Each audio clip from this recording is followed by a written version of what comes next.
So, hey, it is awesome to be able to be with you. That's my beautiful wife over there, Laura, waving her hand around. And a little bit about us, just so you know, Pastor Luke mentioned, but my wife and I have been married for 33 years. And my beautiful Mexican woman right over here, 100% Mexican. I call her my hot tamale. And we've been married for 33 years. We have 2 amazing children. And then we have this third one. No, I'm totally playing. Wouldn't that be horrible? And then the best part is we are grandparents of a 4-year-old and a 2-year-old. How many grandparents do we have here? Come on, is it not the best thing on the planet? Way better than parenting. It's God's gift to you for you not killing your own kid. That's really what it is. I was holding my granddaughter a while back, and my adult son says to me, "Dad, it's like you love her more." I said, "No, it's not like I do. I do. You had a good run. It's over for you." Well, man, we love them, and we're the founding pastors of South Hills. We've got a bunch of campuses, and we have Church Boom, Church Rescue. We're going to have an opportunity to rescue some churches today. You may not know this, but America right now is closing 2,000 churches for every 1,000 that open. This morning alone, between 100 to 200 churches will have their final service this morning. And how many used to say this? Some of the people that are maybe 45 and older, how many used to say, "Man, America's not the same place it was 20 years ago"? How many agree it's not the same place it was 20 months ago? It's like common sense has become a superpower. And so some of you will get that at lunch, but go with it. But we want to do everything we can to fight against that, and we think that rescue churches rescue people, and rescue churches will rescue America, and we want to keep the lighthouses of America shining brightly. So we're going to have an opportunity to rescue some churches, but before we do that, I want to minister to you for a few minutes, then turn the corner, and we'll talk about rescuing churches. If you got a Bible, we'll go there in a moment. If you got a Bible, go to John chapter 5. John chapter 5. If you don't have a Bible, next time at a hotel, get one. They're free. I steal them all the time, and I sell them on eBay. It's a side hustle. I got to make money. I'm trying to rescue churches. You guys do it your way, I do it my way. So a while back, a few years ago, I went to Costa Rica with a friend of mine, and we were going to speak at a bunch of churches and all that. And you don't have to put the verses up there yet. We'll get to that in a minute. But we were speaking to a bunch of churches and also some conferences and all that stuff. And so we went there to Costa Rica. Now, if you've never been to Costa Rica, there's the beautiful, go there, stay at the resort side, and then there's sort of the third world side. We were on the third world side, and we were staying at a very kind of not so great hotel in the third world side. So we're speaking, doing all this stuff, but we had one full day off. Like the next day, it was like a Tuesday night, and I was like, man, I told my friend, I said, "Hey, tomorrow we got all day off. We don't have to speak anywhere tomorrow night. This is going to be amazing." And I go, "What do you want to do?" And he goes, "I don't know. Let's ask the lady at the front desk."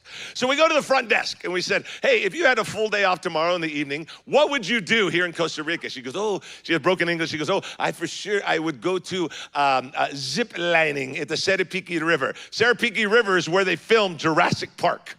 So it's beautiful, rainforest. She goes, "I would go zip lining." How many have ever zip lined before? Raise your hand up right here. Okay, how many have ever done it in a third world country? Very different. Here in America, they use a cable. And over there, it was dental floss. It's very different.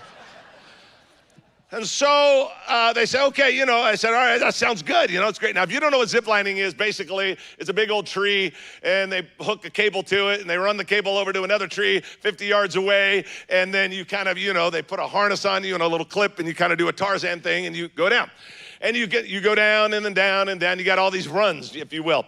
And it's interesting because at some point there in Costa Rica, the ravines are so deep that at some points you're 60 stories in the air with one harness and one little cable. It's very scary. So I said, "Okay, man, that sounds good. Let's do it." So the next morning we wake up, and there's this bus that's part of the little, they take you up there to go ziplining. We get on the bus. There's only 5 of us on the bus. That seats 65 people. That was really odd. And then there was the guy, the driver, and then the guide. 2 in the front, and then us 5 in the back. Me, my friend, and 3 other people.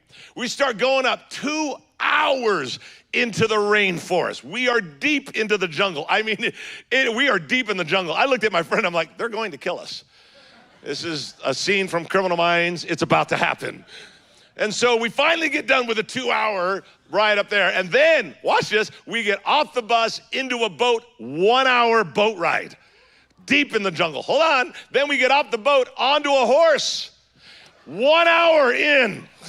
There are alligators everywhere. There are monkeys everywhere. It is the most crazy wildlife thing I've ever seen in my life. We finally get to a hut in the middle of nowhere, and there's a hut there.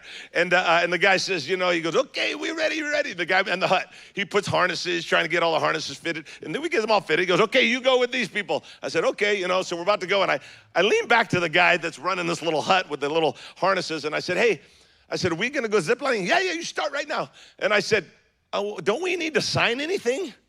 And he goes, for what? I said, well, I'm thinking, he's going to get sued if something happens. And I'm like, well, aren't you afraid if we die? And this is what he said. No joke. He says, if you die, we leave. That was it.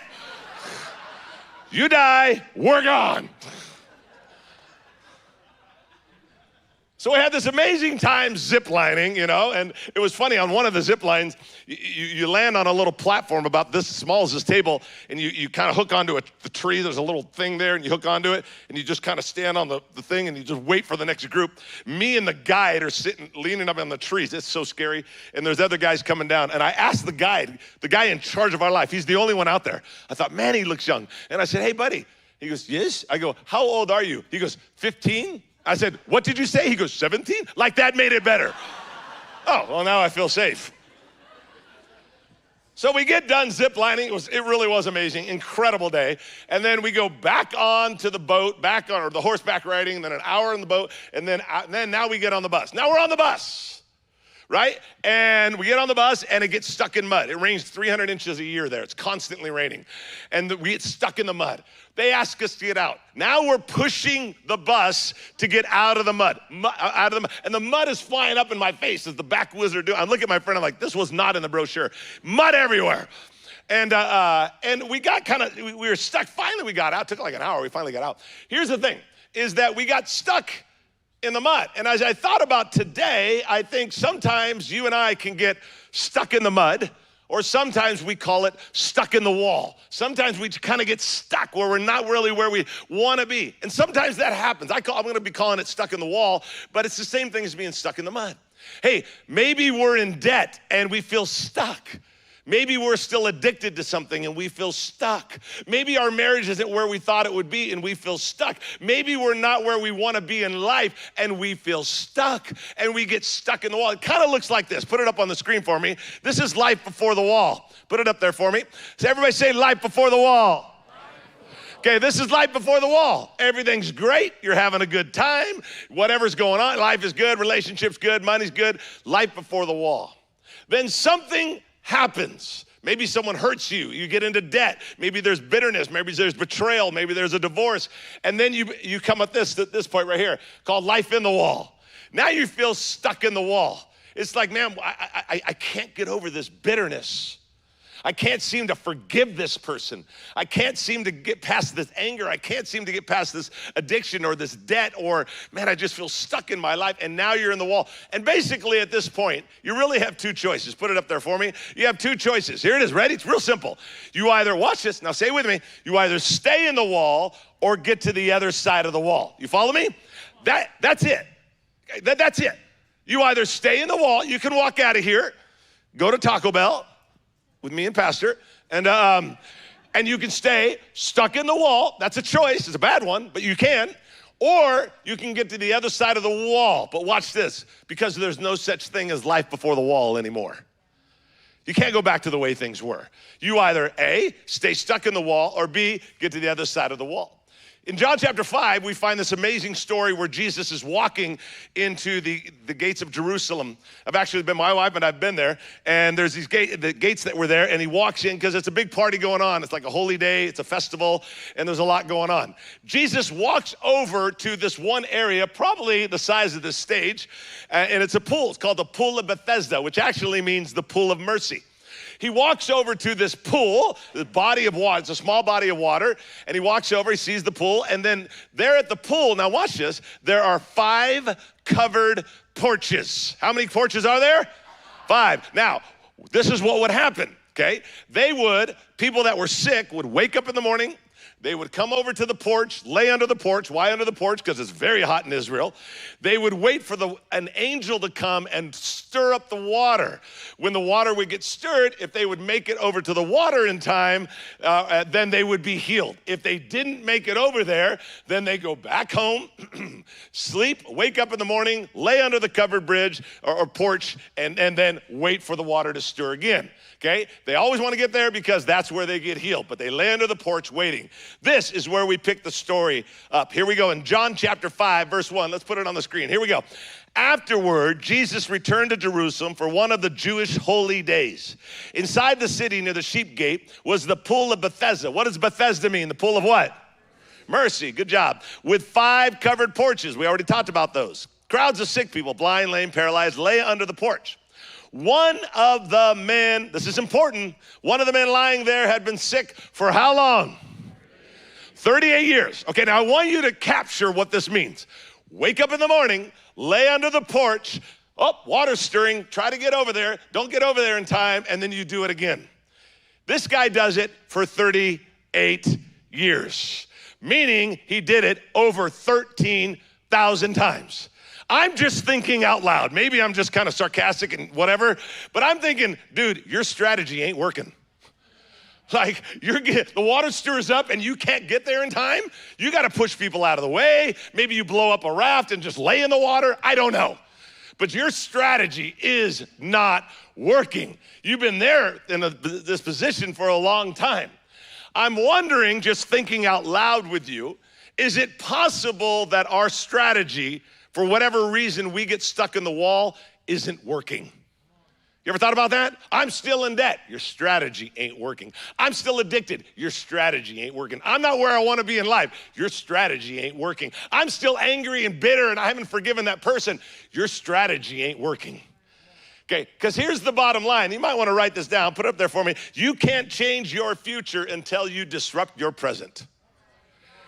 You can't change your future. The future will never change until you disrupt your present. Back to this guy over here. It's like, dude, you've been waking up for 38 years. You might want to change your present or your future will never change. It's the same thing with you and I. Hey, I'm still in debt. You better change something in the present. I'm still angry at the person. You better change something in the present. Something in the present has to change or the future will never change. I've written a bunch of books, and a few books back, I wrote a book called Quit Church. I want you to think about that title for a moment coming from a pastor, Quit Church, with the subtitle, because your life would be better if you did. Now, when you write a book as a pastor that says quit church because your life would be better if you did, people have something to say about it. And it's not meant to be that. The agents and the publishers and all that, they're like, hey, let's come up with a real shocking title. The book is all about this. Don't just go to church and spiritually check it off your list. Go all in with God. If you go all in, God will go all out. You give up what's in your hands, he'll give up what's in his. And it's about being in the wall and being stuck and getting to the other side of the wall. The only point of the title was to shock people and sell books. I mean, honestly. And it did. It did really well. It was #1 on Amazon, #1 on Reddit. It was the fastest selling book in America. It only lasts for like a week or two, and then you're yesterday's news. But for like 10 days, it was like amazing, Fox News did a story on it, Fox News and Friends. They did interviews on TV, all that stuff. We had all this stuff going on. We had in 1 hour after it aired on Fox News, we had 100,000 emails come in. It was crazy what was happening. So all this is happening. Again, it only lasts for 10 days. Then they're like, who are you, loser? And believe me, it doesn't take long for you to go, And so after, while it's kind of going really hot and really good, I fly to like Dallas or somewhere late at night, and I get off the airplane and I go to a hotel shuttle. They're gonna take me to my hotel because the next morning I'm speaking somewhere, right? And in front of me, now watch this, in front of me, this is why the book Quit Church is doing real well. In front of me are 2 ladies on the shuttle late at night. I'm sitting behind them, just returning emails and texts, but I could tell, I don't know who these 2 ladies are, but I could tell, they're sitting in front of me, that they're Christian, just by the way they're talking. But I'm just doing my thing, keeping to myself, and so I'm doing this stuff. One of the ladies in front of me, I don't know who they are, never met them. One of the ladies in front of me says to the other lady, hey, and I'm sitting behind them, hey, have you heard of this book? And the other lady goes, what book? She goes, it's called Quit Church.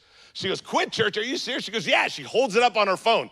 I'm sitting back there and I go like this. I'm like, yep, that's mine. And then she goes, quit church? What kind of book is that? And she goes, I don't know. She goes, apparently it's some Christian book. Christian book? Who wrote it? Oh, some guy from Southern California. She goes, yeah. She goes, apparently he's a pastor.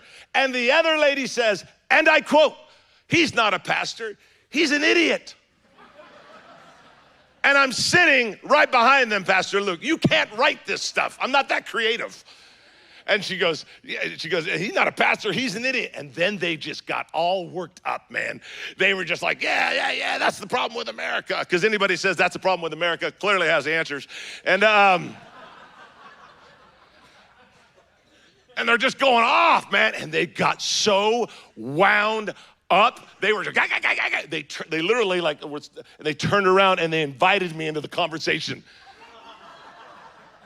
And then, no joke, they're all, can you believe it? They were so wound up. Can you believe it? I acted like I wasn't eavesdropping. I'm like, what? I'm just back here praying and fasting. What's going on? And they're all, can you believe it? And I said, what? And she goes, this book. And she holds it up and I see it on her phone. Quit church. I'm like, whoa, wow. She goes, yeah, apparently a pastor wrote it. And I'm like, really? Wow. And she goes, have you heard of the book? I said, I have heard of the book. I've heard of it. And then the other lady goes, have you read the book? I said, I'll give you one better than that. I wrote it. The lady holding the phone goes, that's not true. I know what she's doing. She's punching the little thing that says author. She finds my picture, puts it up next to my face, and goes, and freaks out. And then here comes the apologies. We're so sorry. I love this. No joke. They said, we're so sorry. Had we known you were here, we wouldn't have talked bad about you. I'm like, spoken like a true believer, you know? We would have talked behind your back like God intended. And so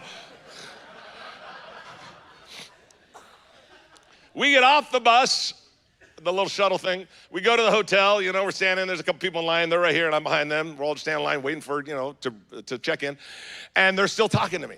And the one lady goes on to tell me, what's the book all about? So I told her the same stuff I've already told you. You got to get out of the wall, la, la, la, you know, go all in with God. And she goes, and then she just starts telling me. She goes, you know, I got a divorce 5 years ago because my husband beat me almost every day. And she goes, and in the last 5 years, she goes, I am so angry. I have not gotten over it. I am so bitter. I'm in a dead-end job. My life is going nowhere. She is the epitome of stuck in the wall. We all get stuck in the wall, sometimes for one little thing, sometimes for 10 big things. She's stuck in the wall for several big things. I pulled out of my backpack the book. I gave it to her, charged her $15.85. No, I said, here's the book. And then I opened it up. I grabbed my pen. I wrote my email in there. I said, if you ever need anything, let me know. Don't hear anything. I get my room, they get their room, blah, blah, blah. Never see them again. 2 years go by. 2 years go by. I get an email. Dear Pastor Chris, I don't know if you remember us. I'm like, oh, I remember you. Yeah, I remember you. And long story short, she invites me to go speak to some leadership thing that's right near my house in Southern California. And there were 25 people there. So on this one evening, there's 25 people gathered and I'm doing some leadership training for like an hour or two. Come to find out, she's not part of that leadership team. She's the leader of that leadership team.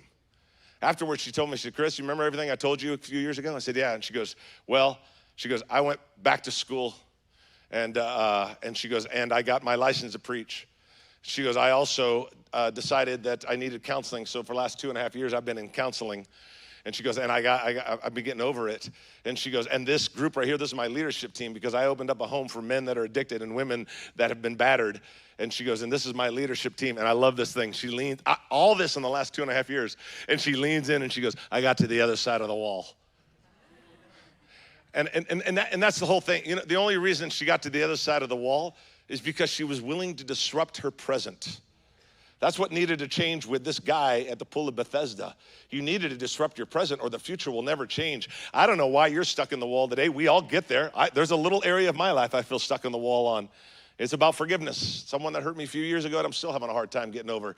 And we all get there for certain reasons. We get stuck inside of the wall. But I just know this much. Until you disrupt your present, your future will remain exactly the same. And you can walk out of here and be exactly the same, or you can walk out of here going, that's it, I'm disrupting my present, and I'm gonna make some changes. Now, let's go back to the story, okay? Let's pick up the story where we left off, verse 6 and 7. When Jesus saw him and knew he had been ill for a long time, he asked, now this is so amazing. Would you read it out loud with me? A 6-word question. Would you?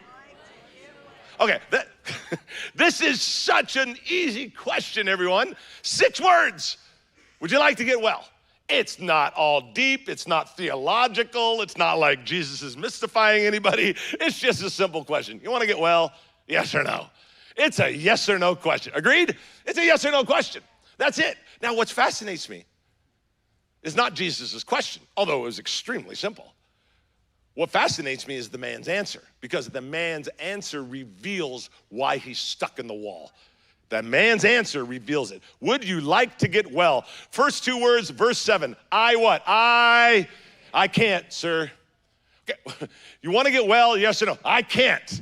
Immediately, he goes into blaming. Immediately, he starts finding the excuse. I just want to know, do you want to get well? Yes or no? I can't. That's not what Jesus asked. And then he says, the sick man said, for I have no one to put me into the pool when the water bubbles up. Read the white words with me. What are they? Someone else always gets there ahead of me. Watch. Oh, I can't. You want to get well? Yes or no? I can't. And it ain't my fault. It's someone else's fault. Let me tell you why I'm stuck in the wall. It's not because of my doing. You don't understand the divorce I went through. You don't understand that my parents didn't send me to college like my other friends, and that's why I'm not doing well financially. I never got to go to college. You don't understand. My ex-husband did this. You don't understand why I'm in debt. You don't understand. It's not my fault. It's someone else's fault. This story is a 2,000-year-old story, and the man immediately goes to making excuses, and I don't think anything's changed. In 2,000 years, we're still just making excuses. Why are you stuck in the wall? Well, it ain't my fault.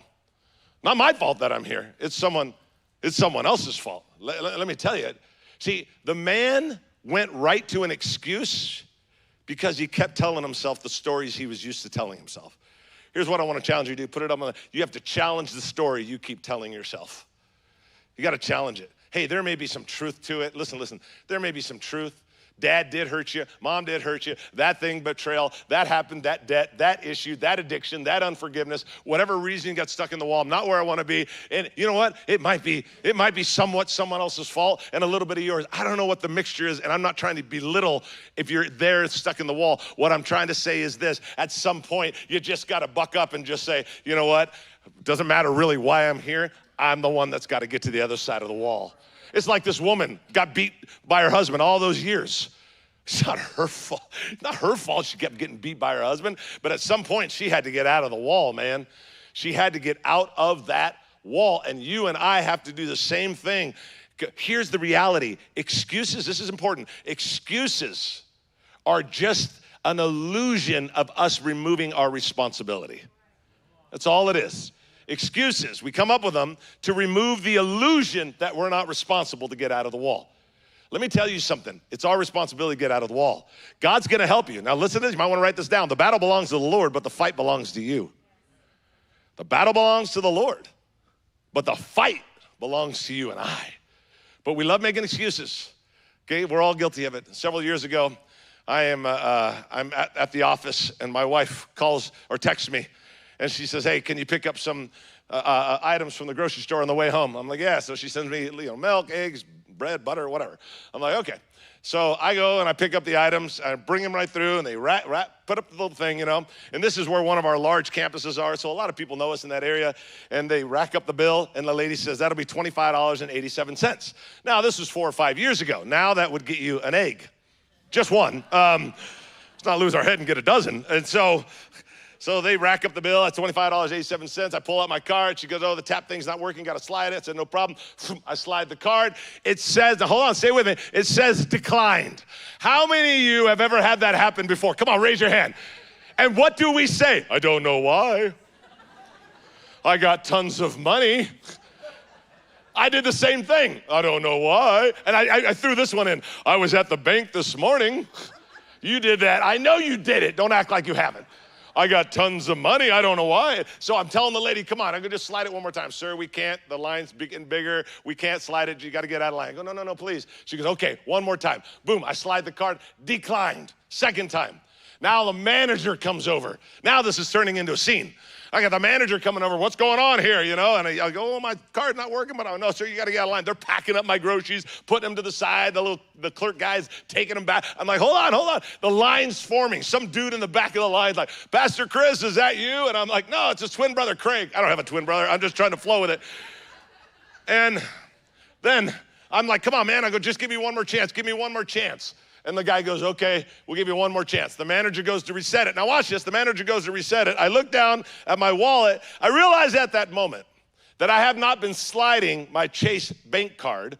I've been sliding my Chevron gas card. So I'm down here and I switch over to the Chase bank card. He goes, okay, it's ready. I slide the card, it says approved. And the manager says, sir, we're sorry. I said, I hope so. I have a reputation in this town. Now, all right, full transparency and totally being honest with you. And don't you love it when a pastor says, can I be honest with you? Because I'm always thinking, what have you been doing up to this point? But in full transparency and honesty, I did not, I'm just telling you the truth. I let them believe that it was them. It was like slid, I got my groceries, and I got out of there. I had a whole crowd mad at me. I had the manager mad at me. I could have admitted it, but I just got out of there. Now, not that big of a deal at a grocery store, although I probably should admit it, but not that big of a deal. But I think we do it in areas where it is a bigger deal in our life. We make excuses. We don't want to own it. We don't want to own why we're stuck in the wall, why we're in debt, why we're still angry, why we're still upset, we don't want to own it.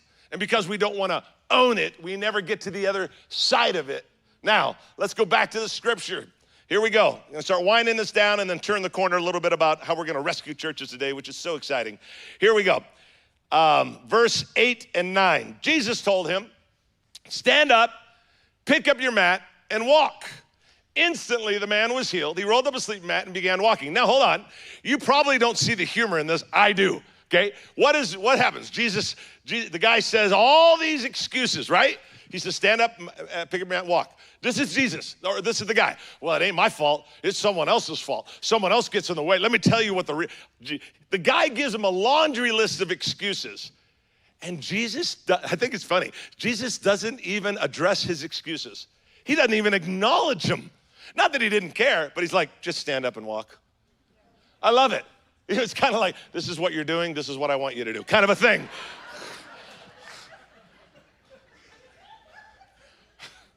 I've never done that before. That's a good one. And so, gotta remember that next Sunday. Instantly, the man's healed. He rolls up his sleeping mat, and he begins walking. See, Jesus doesn't even acknowledge, just says, just get up and walk. I wonder if this room was empty and it was only you and Jesus in the flesh. Whew. That's kind of like, yeah, and kind of like, ooh. And he sits next to you, and you tell him all the reasons you're stuck in the wall. I wonder if he would just look at you and just go, just get out of the wall. Just get out. Start walking out. You can get out of this thing. You don't have to stay trapped. You don't have to stay buried in sin, buried in addiction, buried in debt, buried in this is the best my life will get. This is the best my relationship. You don't have to stay there. We serve an amazing God who doesn't want you to live in the wall. We serve an amazing God that wants us to have the best life. We serve an amazing God that loves us, wants the best for you. If you're new here, by the way, if you're new here, you found your church home, the search is over. But if you're new here, let me tell you this. There's a God that loves you and wants you to get out to the other side of that wall. He is an amazing God. He doesn't do average. He doesn't want to do average. He doesn't do average at all. He's not average. Have you ever sung the song at the church, how great is our God? Sing with me. It's not how average is our God. God, you're so average. We love your beigeness. It's not that. Because he's an amazing God. And he wants amazing things for your life. He wants you to get out of the wall today, man. And he just wants amazing things for your life. And you just got to choose. And the guy decided to get up and to walk out, put all his excuses aside. Here's the bottom line. Put it up there for me. You don't always have the power to control but you always have the power to surrender. You don't always have the power to control. And by the way, control is an illusion anyway. You don't have the power to control. You have the power to surrender always. You can't control what happens to you. You can't control what other people do. You can't control every little thing in life. Stuff happens. You can't control it. But you do always have the power to surrender. To just say, God, and that's all that man had. Hey man, I can't control why I'm laying here. I've been here for 38 years, whatever. But finally, he realized I do have the power to surrender, and he surrendered. And that's the choice we have. Now, I want to pray with you real quick. We're not done. No music necessary. I just want to pray with you, and then I'm going to talk about rescuing churches. But I don't want this moment to go by without having you an opportunity to reflect. Okay, we don't need music. Just close your eyes with me real quick. And how many would just say with your eyes closed and nobody looking around? First of all, how many would say, I feel there is maybe a small area of my life or a big area of my life that I feel stuck, that I know I need to get to the other side, and I want to do it today? How many would just put your hand up privately, but way up in the air? Come on, let me see it all over this room. Whoa, wow, all over this room. Man, keep your hand up. Let me just pray for you real quick. Father, you see these hands? God, I pray that every single one of these people, God, would find deliverance, would find freedom. The chains would break, and God, the wall would open up, and they would get to the other side of the wall today. God, help us to do what we need to do, because we know that you'll do what you need to do. Help us, free us, in Jesus' name. Now put your hand out real quick. How many would say this morning, with your eyes closed real quick, how many would say, you know what? I don't know if I'm where I should be with Jesus. Matter of fact, maybe you're new here to church. Maybe you've been coming here for a while, but you're like, man, if my life was to be taken today in some horrible tragedy, I don't know where I'd spend eternity. And I want to ask Jesus into my life. I want to ask Jesus to forgive me of all I've done wrong, and I want to walk with him. If that is you, I'm just not where I should be with Jesus. Maybe you're new to church. I'm not going to point you out again. I'll leave, Pastor Luke will handle that towards the end of how he wants to handle that response. But I would just love to see if you're saying, man, I'm just not where I should be with Jesus, but I want to make sure that I get right with God today. Would you just slip up your hand high in the air? Come on, let me see it. Thank you. Thank you, thank you, thank you. All over this place. Thank you, thank you. Probably 8, 9, 10 hands. Thank you so much. Real quick, we're going to say a prayer, and then I'm going to turn the corner. I want everybody to repeat this prayer after me. We're going to repeat this prayer in support of those that just raised their hand, because we love you, those that raise their hand, and we stand with you on this commitment. Let's all pray it together and support these people who are giving their life to Christ. Say it with me out loud. Say, Jesus, today I give you my life. Wash me of all I've done wrong. From this day forward, I make a covenant with you. You are my Lord. You are the boss of my life. Today is a brand new day, and I'm a brand new person. In Jesus' name, amen. Now, there are a few people that gave their life to Christ today. Would you show them how we feel about people that give their life to Christ? Come on.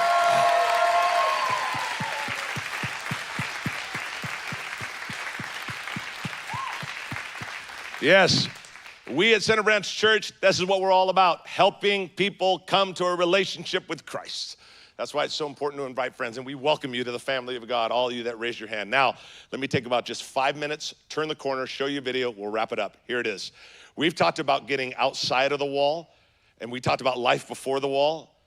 We talked about rescuing churches. Now, stay with me for these 5 minutes. This is really important, okay? Look at this. This is called life before the wall when it comes to the church. Life before the wall when it comes to the church. Watch this. Stay with me. I'm going to rattle off some stuff. Here we go. In the 1950s and 60s, America, check this out. The church population in America was outgrowing America population, meaning more people were joining Christian churches than babies were being born. Isn't that wild? In the 50s and 60s, it was an amazing, that's life before the wall. But then some things started to happen, especially about the year 2000 up to the year 2024. Let's take a look at it. Here it is. Problem number one. The blue line, that's the average weekly attendance in America, and it's just dropping, okay? If you go back to the year 2000, the average size church in America was 127. Then it dropped down to about 98. Then it dropped to 87. Then it dropped to what is now currently 60. Folks, church attendance is dropping. You look around here, there's a lot of people. This is not normal. You have an amazing God, but you also have an amazing pastor, and this is an amazing church, but this is not normal. And at Center Branch, I can tell you, I'm speaking on behalf of Luke, we don't just care about the church, we care about the church. all across America. Now, the yellow line, that's people that don't go to church at all and don't even attend. Starting year 2000, X amount of percentage of people in America didn't go to church, and the percentage is getting higher and higher and higher. We are going the wrong way. 84% of churches right now in America are plateaued or declining, and they might shut their doors. Problem number two, look at the screen. Problem number two, between 6,000 to 10,000 churches in the U.S. are dying each year. That means around 100 to 200 churches will close every week. I told you that at the beginning. Between 100 to 200 churches, watch this morning are having their final service. Can you believe that? Could you imagine?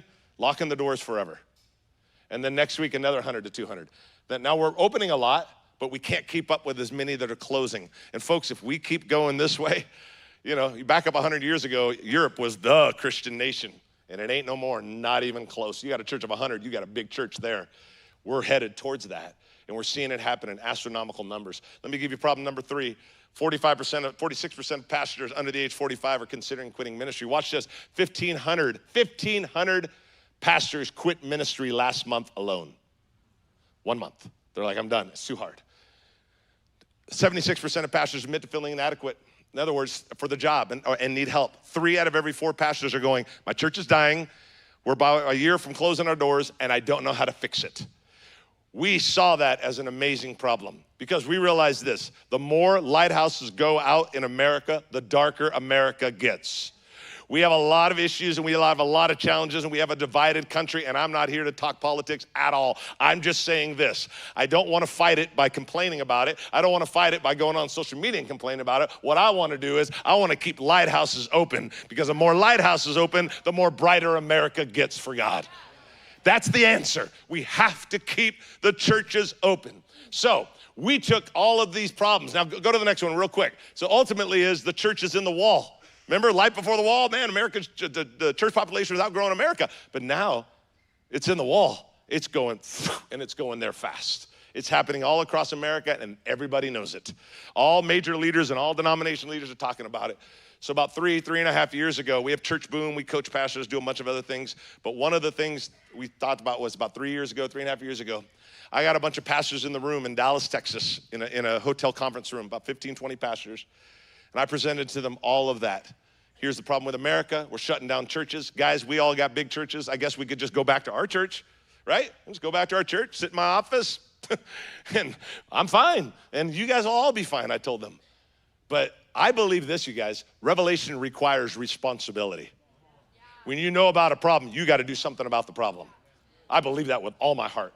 And so revelation requires responsibility. So I told the 15 to 20 pastors, pretending you guys are there. Okay, this little group, we're all talking. I'm like, here's all the problems. Guys, you all got big churches. We could all go back to our big churches, but we got to do something about it. So then it's like, man, so they're like, what are we gonna do? I said, I got an idea. I go, how many of you guys have ever seen Bar Rescue? All the pastors are, oh no, I've never seen that. I'm like, you liars. And because it has the word bar in there. I'm like, come on, you all seen it. And I go, what is Bar Rescue? They go in, they rescue a church or a bar. I go, what if we did that with churches? What if we, like let's say you're all pastors of a church. What if we put you into a Zoom group every month? And we pay a coach to pastor you and coach you for a whole year on how to get that church of 30 or 40 back up over 100 and being healthy again, because that's what we're doing. Churches under 100, over 100.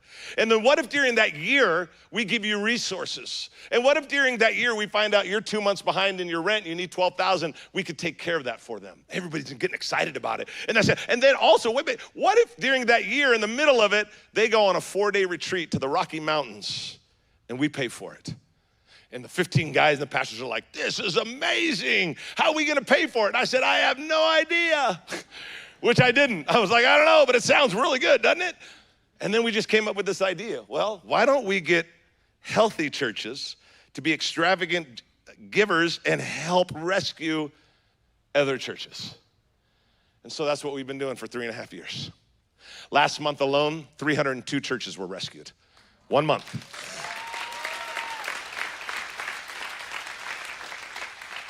Last week alone, we had shy of 100 churches come in and go, help us.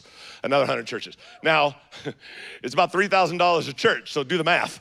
100 churches, $300,000. And so we just are, honestly, we're just collecting money and just helping it just to give away to the churches. And we're not just giving away the money, but we're coaching them and we're helping them.